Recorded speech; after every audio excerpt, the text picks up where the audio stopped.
Good afternoon, everybody, and welcome to the Dan Wickline Show. I'm your host, Dick Cheney, and hey, would you like to go hunting with me?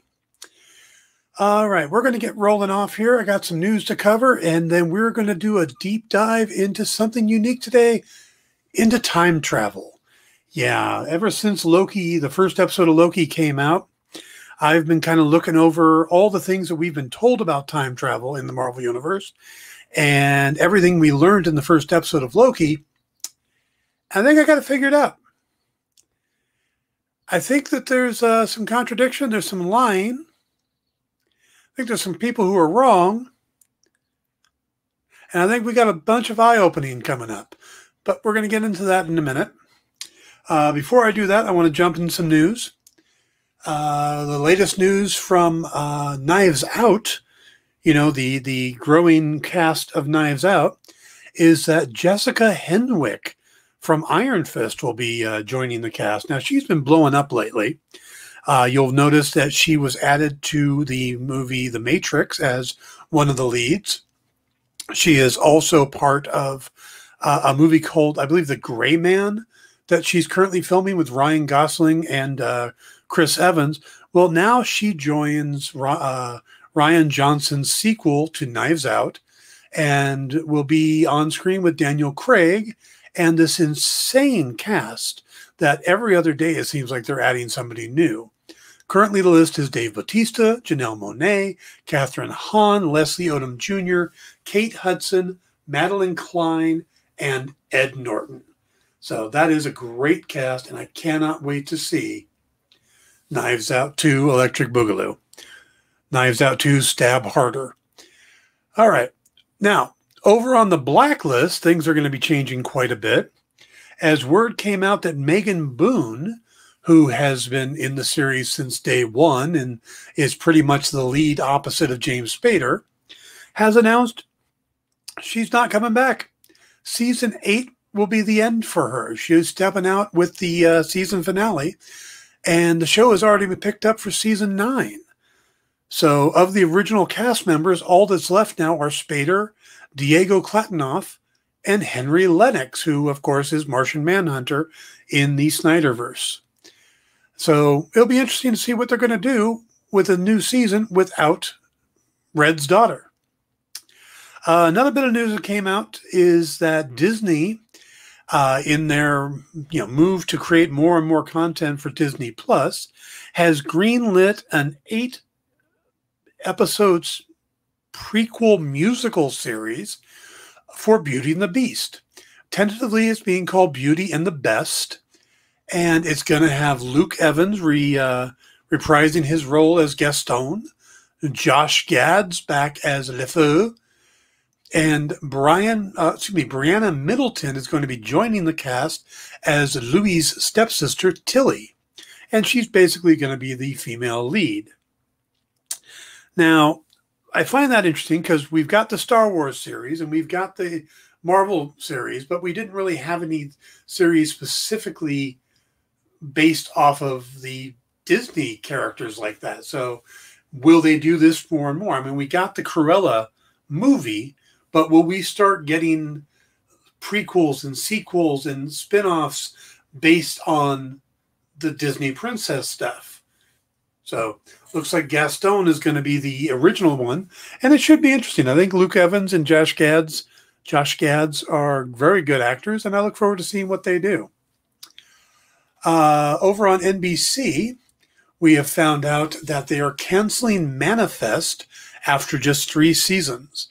Now, the final decision just came down a couple hours before the cast options were set to expire. So it was pretty much, are we doing forward with this or not? Because we need to make a decision now. Well, they decided to pull the plug. But if you check out over on social media, some of the cast members have started a campaign or trying to start a campaign to save Manifest.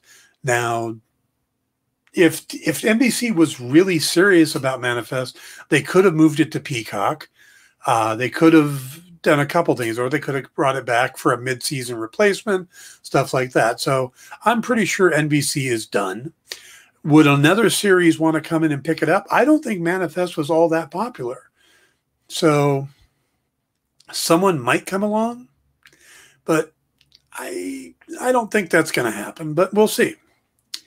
In Marvel news, this came out a couple days ago, but this is my first chance to actually bring it up.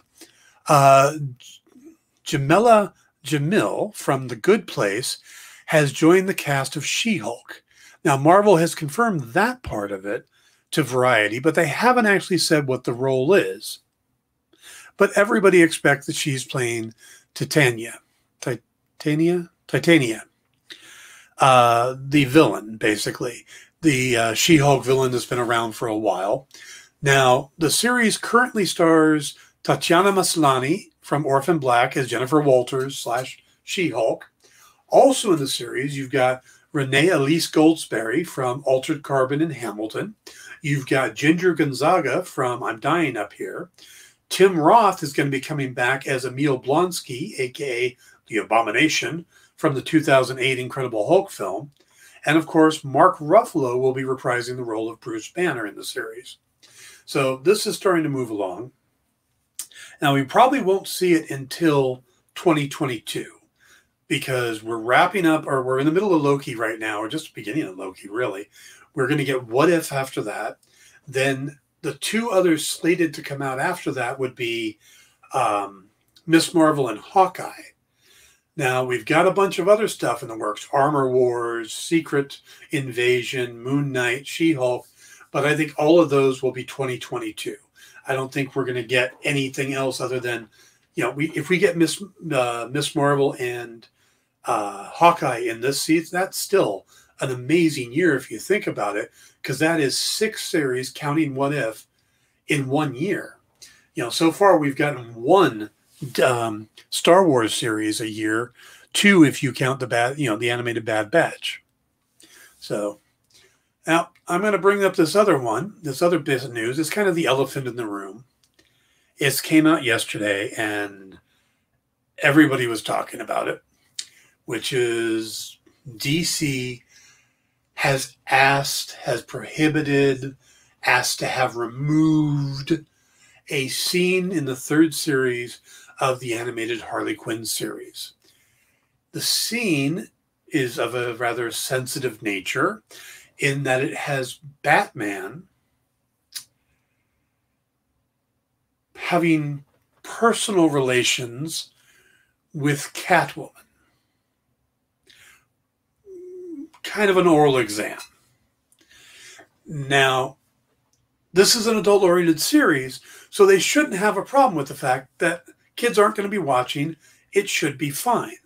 But if you look at it from a corporate point of view, this is probably 1 or of 2 of your top possible characters. This is your most important. Yeah, I'm trying to be sensitive about that.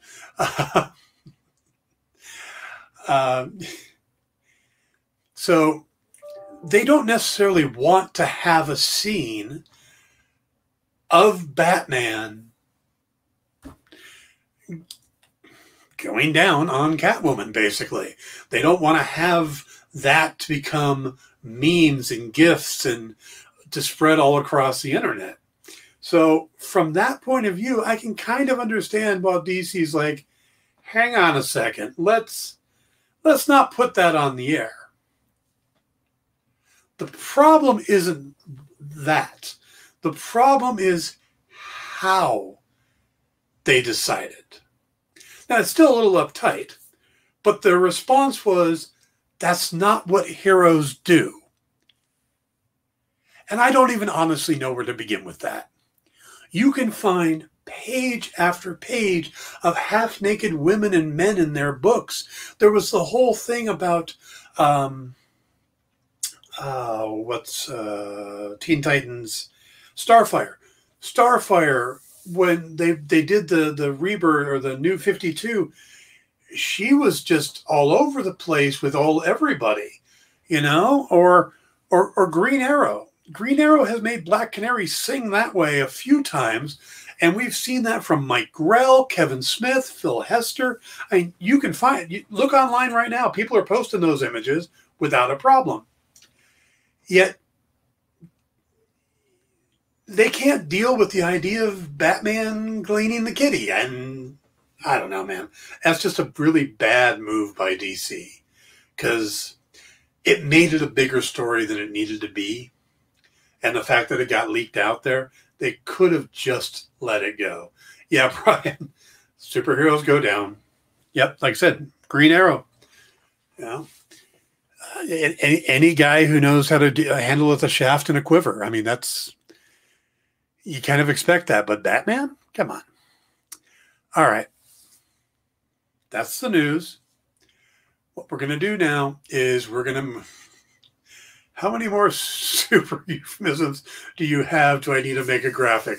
No, we're going to move on out of that storyline, but I thought they were pretty good. All right.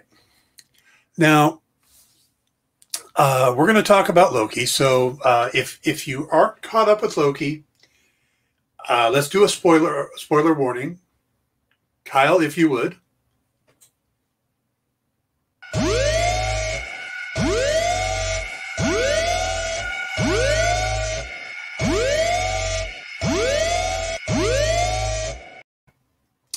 All right, so we're going to talk about two parts of Loki. First, the question of free will, and the second, the question of time travel. And there's a reason why I feel we have to discuss the free will first, because that plays into the time travel. Now, there's a lot of questions popping up about the sacred timeline that's introduced in the first episode. Most people, including Loki himself, have been making the assumption that the existence of a sacred timeline means that our paths are predetermined and that there's no free will, which then leads to the question of, well, how does Doctor Strange see the millions of various futures in the Avengers Infinity War? If there is no free will, then wouldn't there just be the one future? But that only becomes an issue if the predetermined aspect is true, which I don't believe it is. Now, the Timekeepers created the sacred timeline to prevent the multiversal war from happening. This is all explained in the Miss Minutes video. The existence of a sacred timeline means that there are non-sacred timelines as well. I believe the Timekeepers who exist outside of time can see the full breadth of time from beginning to end and have chosen which timeline they believe works best for them based on the choices that are made along it. At that point where Doctor Strange looks at the future, all of those futures exist, but in the sacred timeline, they know he chooses the one that leads to the defeat of Thanos.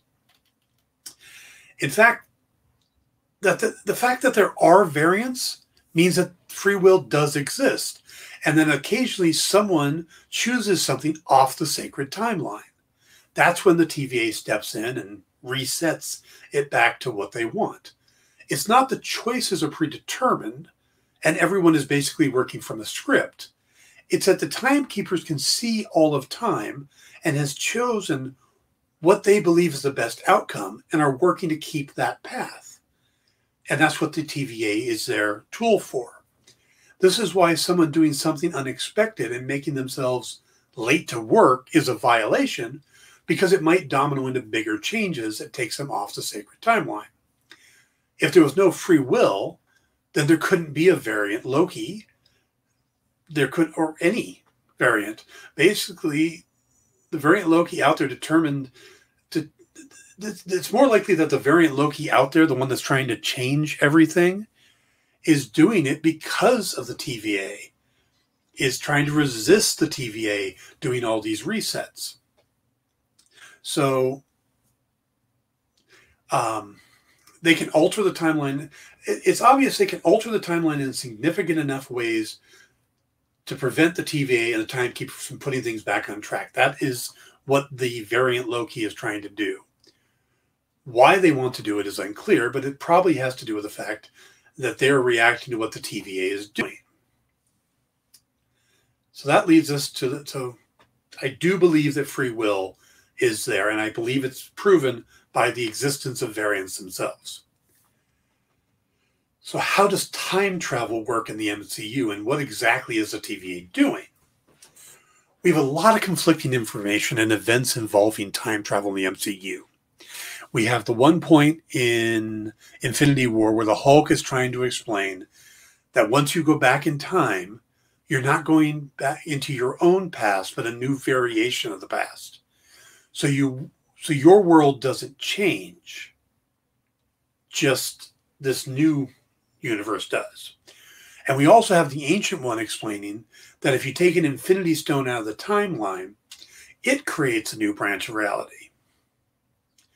But the truth is, these are both theories being put forth by the Hulk and the Ancient One because they exist in the timeline. They can't truly see the effects on the timeline. Oh, Brian, I'm going to get to why it doesn't fall on the Avengers very specifically as well. So the Hulk and the Ancient One don't really know exactly what happens. It's a theory because they can't see the effects of the changes. If the Hulk traveled back in time and it did change his history, he wouldn't know it. And if he doesn't, so it would take somebody outside of the timeline to be able to see the actual changes. And the timekeepers are them. They exist outside the timeline and can see what happens. So when the Avengers go back in time to gather the Infinity Stones, the Hulk's theory is you can't change your own past, meaning the act of time travel creates an alternate reality or universe, which makes sense because no point in any of the movies do any of them know what happened when they traveled back in time. Tony doesn't remember having a near heart attack in the lobby of the building after defeating Loki. Nor does Cap remember fighting a version of himself for the scepter, or being told Bucky is alive. Now, if you ever watched Bill and Ted's Excellent Adventure, this is the time travel. The affecting the past happens in that movie. That's how Bill can leave his dad's keys outside for himself, because you can jump around that way in that. That doesn't work in the Marvel Universe. If all of that stuff had happened, they'd gone back in time and caused those things, they would remember because it does change the past. And they'd probably remember going, hey, don't do that because Loki screws it up. So 2 teams of Avengers went back in time, creating 2 new alternate universes. Then, when they have to travel back in time again to the 70s, that creates a 3rd one. At no point do any of the characters remember what happened in the past, meaning that they're definitely not affecting their own timeline. Now, but they also means that when Cap goes back in time again, he's not going back into his own past when he's taking the stones. He's now creating a new set of alternate universes as well. Because if you can't go back in your own timeline, Cap can't go back into his own timeline and put the stones back. So now you have another set of new universes. But Judge Renslayer clearly says this is exactly what the Avengers were supposed to do. Except now there are 6 or more multiverses created. And even if they were able to replace the stones in the same timeline, they made things happen that could still change the future regardless. There were variations. For example, they took some Pym particles when they went back. Now, Hank Pym, who gets called away to the loading docks for something that's supposed to be there, was going to get there, find nothing waiting for him, go back, and he's most likely going to notice that there's missing Pym particles. He's going to assume somebody in S.H.I.E.L.D. stole them, or somebody stole them, and maybe he ends up leaving S.H.I.E.L.D. earlier than he does in the normal timeline, or the sacred timeline. That's going to cause changes. Cap told the other Cap, his past Cap, that Bucky's alive to, get the advantage. Don't you think that Cap will now scour the globe looking for his friend? Red Skull would have been released from his commitment to the Infinity Stones on Vormir the moment Hawkeye got the Soul Stone. So he wouldn't have been there for Thanos. So when Cap went back, would a different person end up being the new keeper? Would Cap get pulled into it? How does it even pick? These events would have changed the future regardless if they were able to get the stones back in the exact time. Now, let's look at the TVA and see if they can help make sense of what's going on here. There are two words that they use to describe what they do: prune and reset. Now, I don't believe these words are interchangeable. I don't think when you reset a timeline, you're pruning the timeline. I think they're different things. They want to keep it to one timeline, the sacred timeline. This is a timeline they have deemed the best for some reason. And it could be a malicious reason. We don't know yet. And heck, it could be that this timeline doesn't exist, but they're making it exist. That part of what they're doing is creating this timeline for whatever their purpose is. So, they have the sacred timeline. And while the Avengers traveling back in time is fine, Loki grabbing the Tesseract and just going to the other side of the globe isn't? Why? It isn't that Loki created a new timeline. He didn't. The Avengers did a bunch of that, but all he did was he didn't even leave the planet. He just went to the other side. Now, it's because the reason it is because he took it off the path that they wanted, the sacred path. And there's nothing that says this, like I said, this doesn't necessarily have to be a naturally occurring one. I think that once someone makes a choice that goes against the sacred timeline, the TVA sends out their Minutemen and Hunters to track down the cause of the variance. They prune the changes and reset the timeline back to what they want, or manipulate it to what they want. Loki taking the Tesseract is an example of that, but we also see the son of a Goldman Sachs board member in the TVA. What could he have done? He didn't have an Infinity Stone. How much damage and how much variation could he have caused?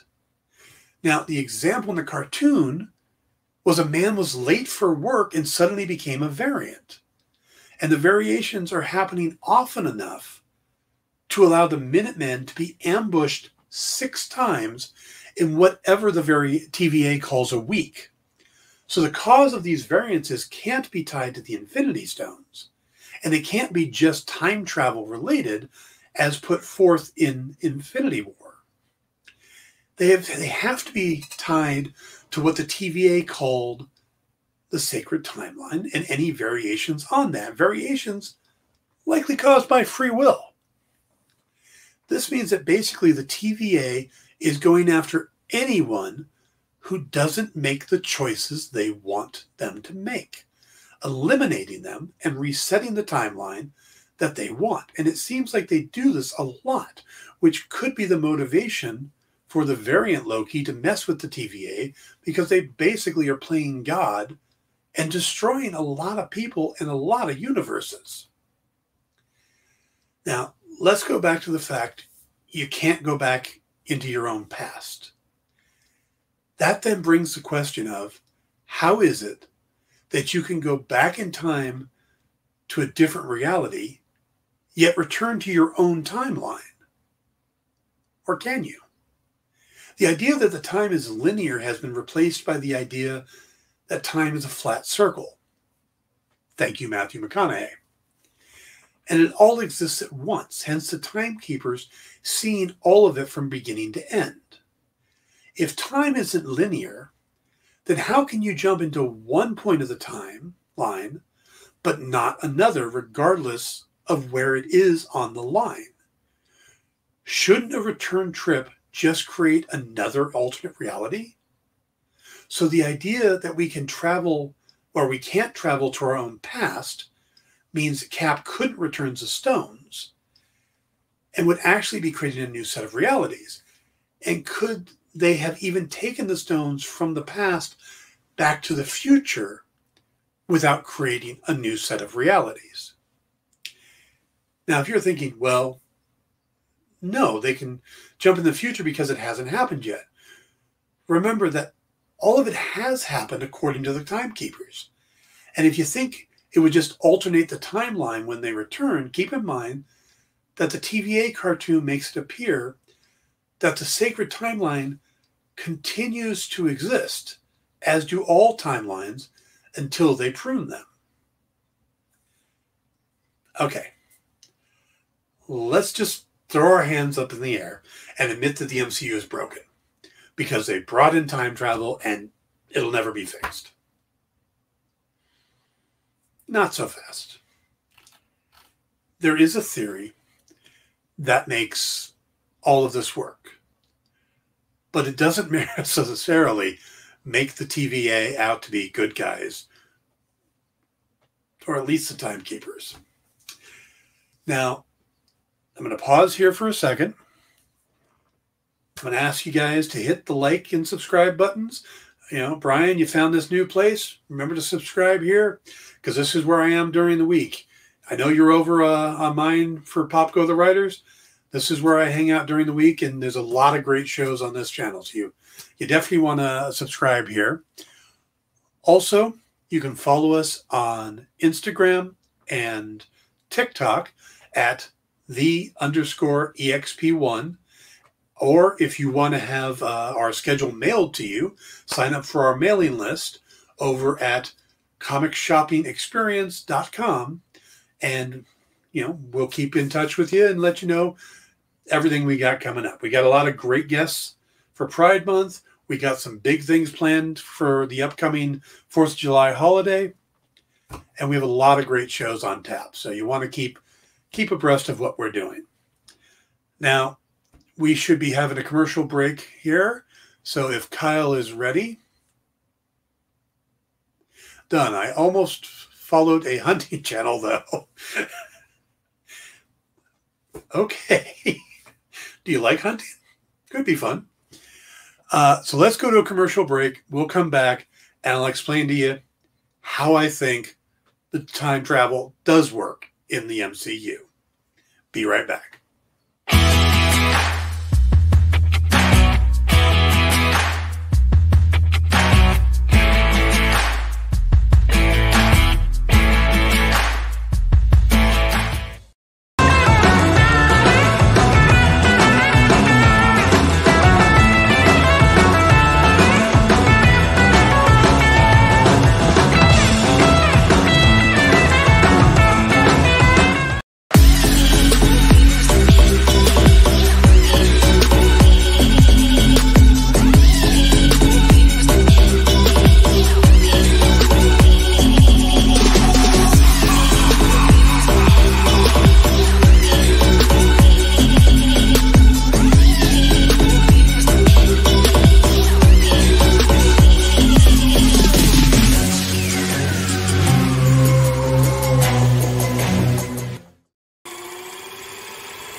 Hey everybody, welcome back. Reminder, tomorrow tonight, tomorrow morning, depending on where you're at, we will get the second episode of Loki. And I remember with my theories that I'm doing here, I have not seen the second episode of Loki yet. I know a lot of industry insiders and stuff and all the different people that review shows and get to interview these people. They've seen both episodes. I have not. So my theory is based off of just what we've seen so far in the MCU. So I have no advanced information. This is all right here. Sergeant Theory. Okay.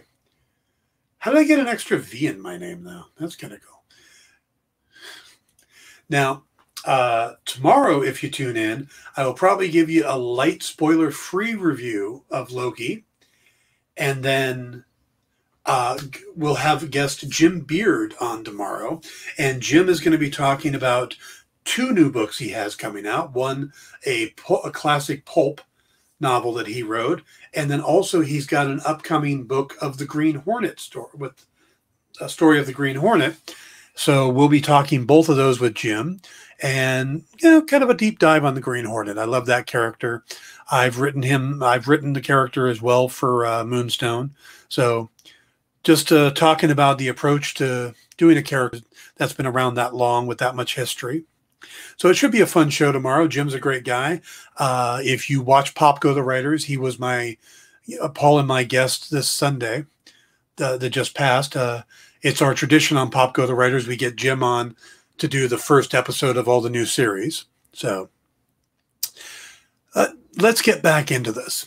Now, there's a theory that makes everything in the MCU work so far. Like I said, but it doesn't necessarily make the TVA or the Timekeepers out to be good guys. Let's assume that the multiversal war was real and an absolute mess. And keep in mind, again, the Timekeepers look at things from outside. So they see the beginning, the middle, the end. They see all of it at once. So when they say the multiversal war happened a long time ago, it might not have happened yet for the people in the MCU, in the people on the sacred timeline. They're outside, so they've already seen it, and it is what caused them to create the TVA and all of this. But it doesn't mean it's happened yet to this variant Loki and what's going on. So keep that in mind. That may be what the big story of phase 4, 5, and 6 is the multiversal war.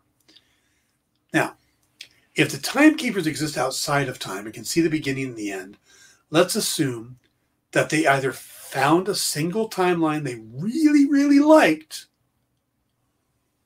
or they're crafting one that ends up with them having all the power to control time. Again, we're going to assume a little malicious intent or power-hungry intent. This would become the sacred timeline to them. They then create the TVA to control the events throughout time, to always keep it on the one single timeline, always heading along a specific path. When someone does something off the path, the Minutemen head out. They find that person who made the choice and take them in, then reset the timeline back to the desired path. Now, the variant is then brought in and put on trial. Now, if they were just going to eliminate them or just cut off the entire new universe, why bother with the trial? Maybe it's to see if this variant can be reset. They could just play with his mind, put him back out there, and it's all fine. Or if they have to replace him some other way, then they'll know that. But they might also be looking at these variants to see if they're a candidate to have their mind completely wiped and made part of the TVA. Because the TVA is huge, and all of these people have to come from somewhere. Now, they talk about the Timekeepers having made the TVA, but why do all of them look human? The Timekeepers aren't human looking. They're, as Loki described them, lizard people. Or they look like Kang, or something like that. And the only non-human we see in all of the TVA is the Skrull in the tracksuit. So maybe when they're create them, what they're basically doing is taking the variant, mind wiping them, because when Renslayer finds Loki guilty, she says to have him non-human, have him reset. They didn't say prune him. They didn't say kill him, eliminate him. But the Goldman Sachs guy, they just took him out like that. So maybe that's where they get their TVA members, from the variants.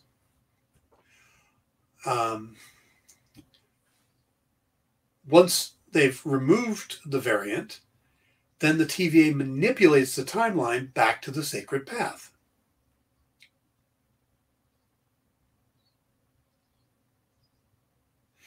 Maybe it's cloaking, I say again, scrolls. And so you're thinking the TVA is nothing but scrolls. That would be interesting. And Brian says, it seems like the figure in the middle face is melting. Yeah, I've heard a few things about that face in the middle. Some people think that's Kang. It does have a unique look to it. We'll have to figure that out. I think we'll find out more of that as we go along. Scroll tech, okay. Kyle thinks it's scroll tech, that they look like humans because they're dealing with someone who looks like humans. Okay, well, back to the idea. Now, normal variations that are easy to fix, and they do that, is just, bump it back to where they want it.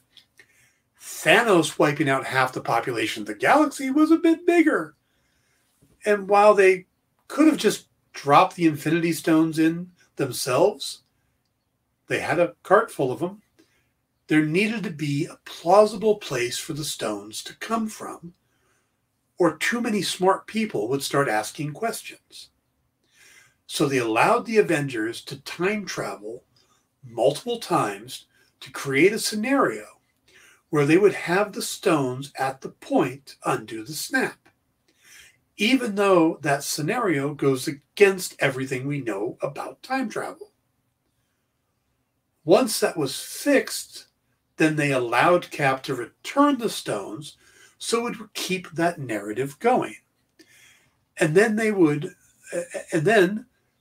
to the new timelines he created, collected those stones, and manipulated the timelines back to the sacred one, in case he gets more paperweights for his cart. The key here is that the TVA is manipulating the timeline, keeping it going all the way they want, most likely in a way that gives them the most power. If you're thinking, this is all very convoluted and a lot of work for the TVA to do, and there's no real proof the TVA is manipulating things, just keep in mind the things we've already seen. Mundane people have become variants for things as simple as being late for work. They theorize they can't change what has already happened, and time travel is supposed to create new realities, yet Cap was supposed to take the stones back to the exact moment they were taken from. Hulk should have known that wouldn't have worked, because he was the one explaining you can't go into your own past. And then the biggest clue of all, Steve Rogers lived out the rest of his life with Peggy Carter. This had to either take place in the sacred timeline, something he wasn't supposed to do, or it had to take place in a variant timeline, which means that the TVA had to approve of this, because the whole purpose of the TVA is to eliminate variant timelines. So if Cap is living with Peggy Carter in a variant timeline, it had to be okay with the TVA. Why? And then the bigger question is, why would the TVA want to keep the narrative of how time travel works going, to the point of letting Cap return the stones, even though he probably didn't need to? Well, if all the smartest people in the world believe you can't go back and change your past, then the lure of time travel is not as strong. It prevents them from even trying, which would make life a lot easier for the TVA if they don't have to keep going and fixing people going back in the past. Some do, and they do. Some guy, there's a scene where the guy goes back and it looks like he's trying to get oil so he could get rich. They weren't even fazed by that. But that's not supposed to be able to happen.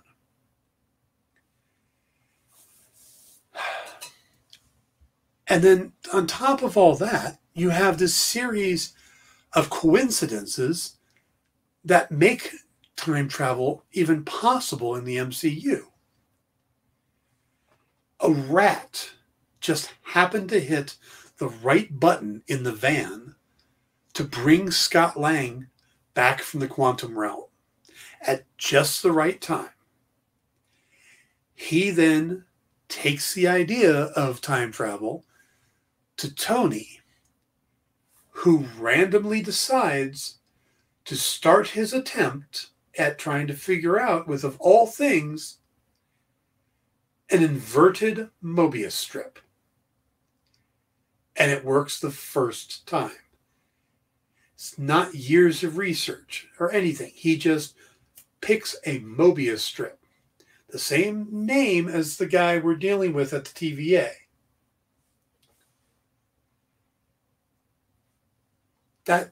Doesn't that all seem really, really random and bad writing? Or somebody was manipulating that.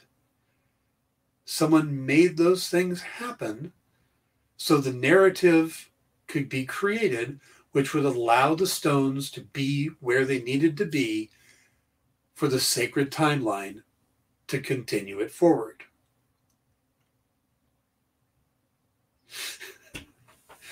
Yes, it was a timekeeper scroll as a rat. The scroll became a rat. There's a mass problem there, but so if you mess with time, it tends to mess back. Yep. Now, if it was all about just keeping the sacred timeline, wouldn't the TVA have just shown up when the time traveling Thanos appeared? They could have, fixed it, but instead they have this narrative they try to keep out of the sacred timeline and keep this narrative going because they're trying to control it. Knowledge of the timekeepers would throw everything off. So that's my theory, is that everything is being manipulated by the timekeepers to create this narrative line that ends with them getting all the power or having the ability to control the time and preventing anybody else from getting the power. And they're doing it at our expense.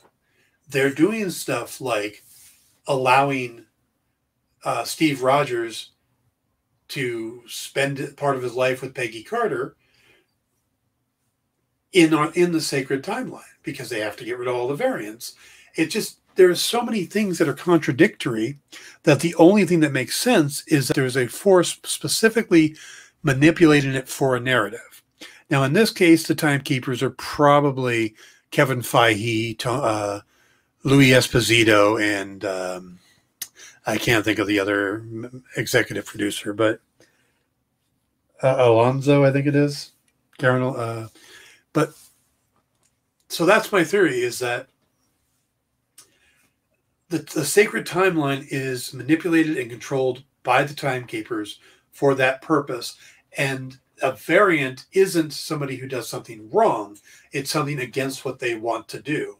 And that's why the variant Loki is out there trying to stop them, or is trying to cause these problems, because they're keeping all of these, they're killing off all these people. Yes, Kevin Feige is the one who remains. Absolutely. So this Loki is at the end of the day, in Loki, I think the TVA is going to be the bad guys, or the timekeepers are going to be the bad guys, And Loki will end up siding with his variant self to try to stop them from killing universes upon universe upon universe, all for their own mad power. And that all the time travel we've seen has been their manipulation to keep the narrative going and to keep everything upon the sacred timeline. That's my theory. Maybe these particular Time Lords have a chameleon circuit that aren't broken.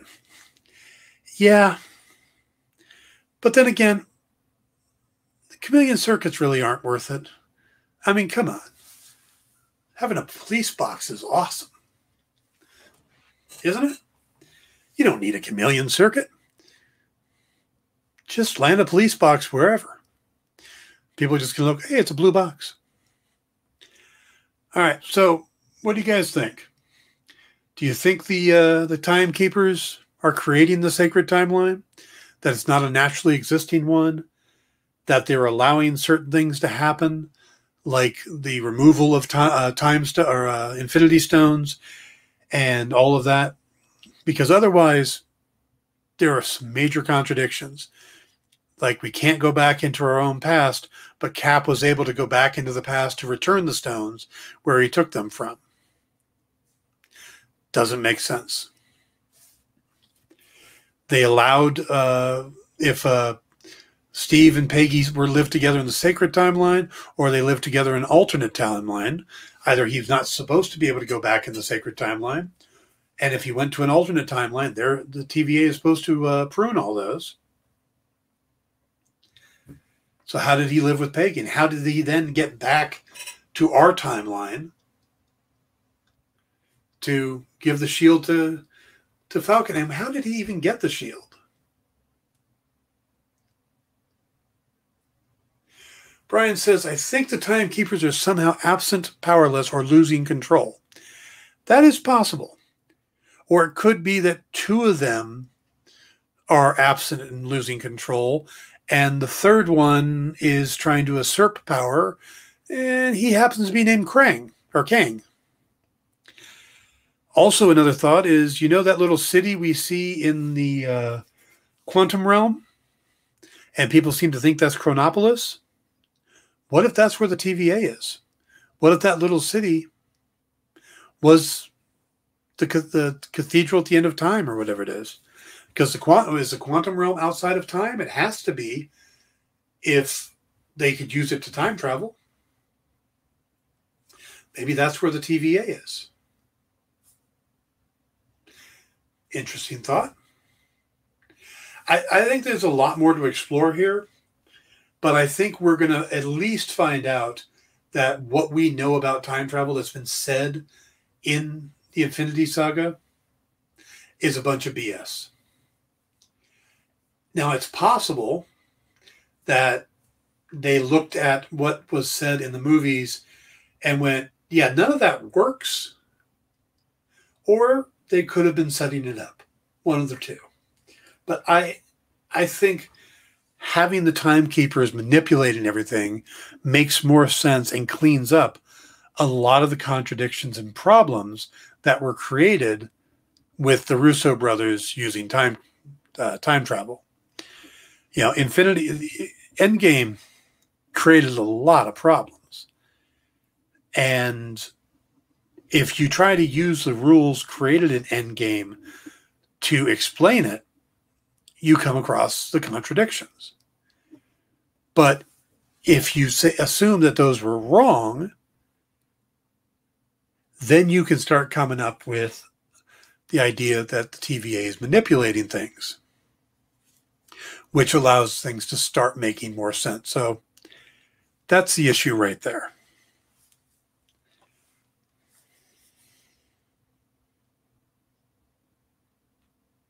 My poor nephew. I was sitting having dinner with him last night, and this idea started forming in my head.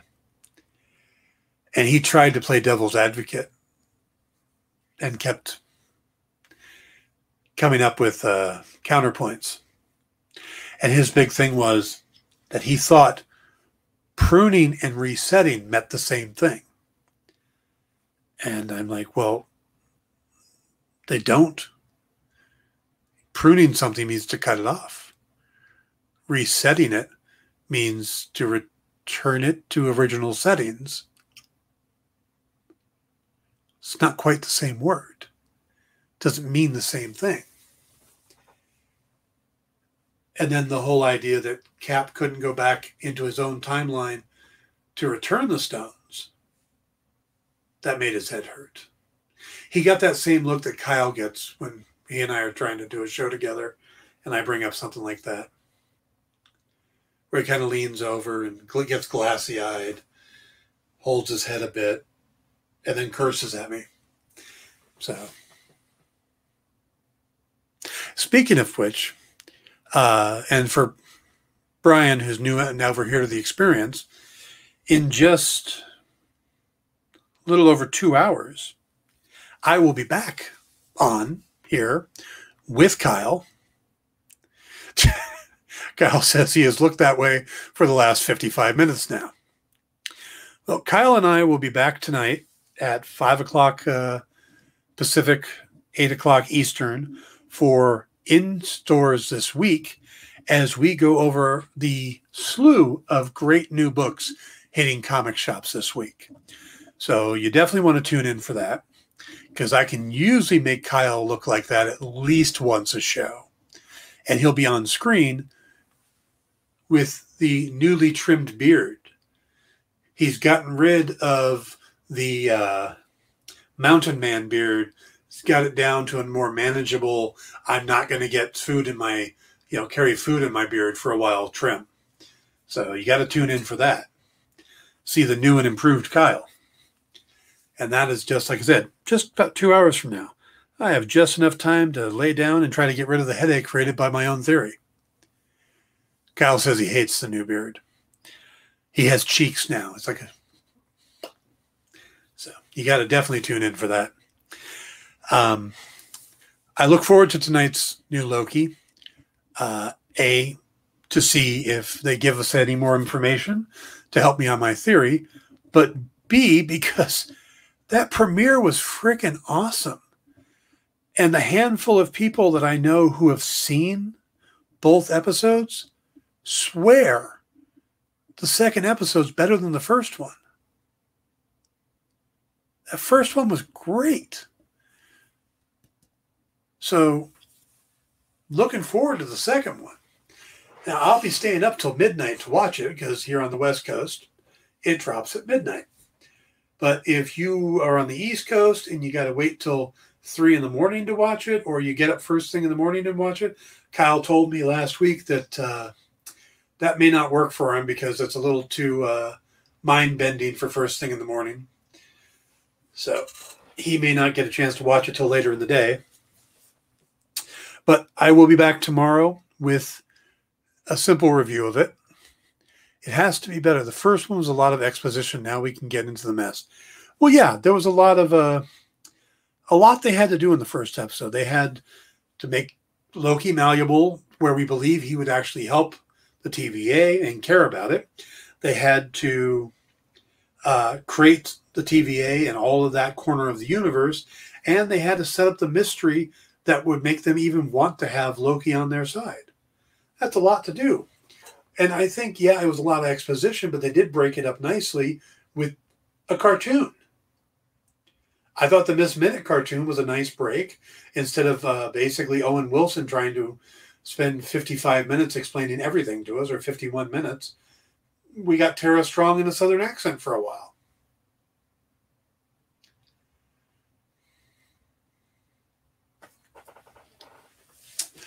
Yep. I think it'll be more action. I think we're going to start getting into the action. I think there had to be a lot of setup, and it was a yeoman task, but I think they did a remarkable job on it. Now, again, Jim Beard will be with us tomorrow. And then on Thursday night, that's when I do the 6 p.m. Pacific time, 9 p.m. Eastern show. And that I will go into a spoiler-filled review and discussion. Now, last week, it was mainly review. This week, we'll probably have more. So we'll have more to theorize, more to talk about, what this variant's doing, what that variant's doing, what Mobius is doing, why he's referential to Judge Renslayer, all of that stuff. We'll be able to get into a nice spoiler-filled thing. So if you watch Loki and you're like, I need to talk to somebody about this, I got your back. Come on over. Thursday night, we will talk about episode 2 in all its glory.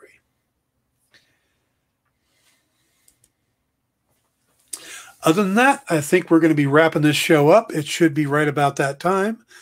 And what's up next, Kyle? Who's on after me?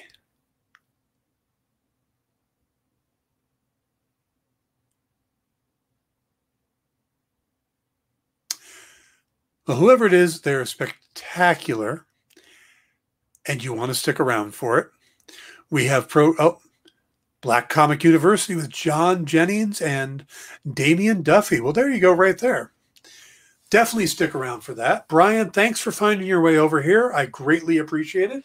Hope you'll be a regular over here as well. And that's going to be it for me. I will see you guys back here in 2 hours for In Stores this week. Stay tuned for Black Comic University.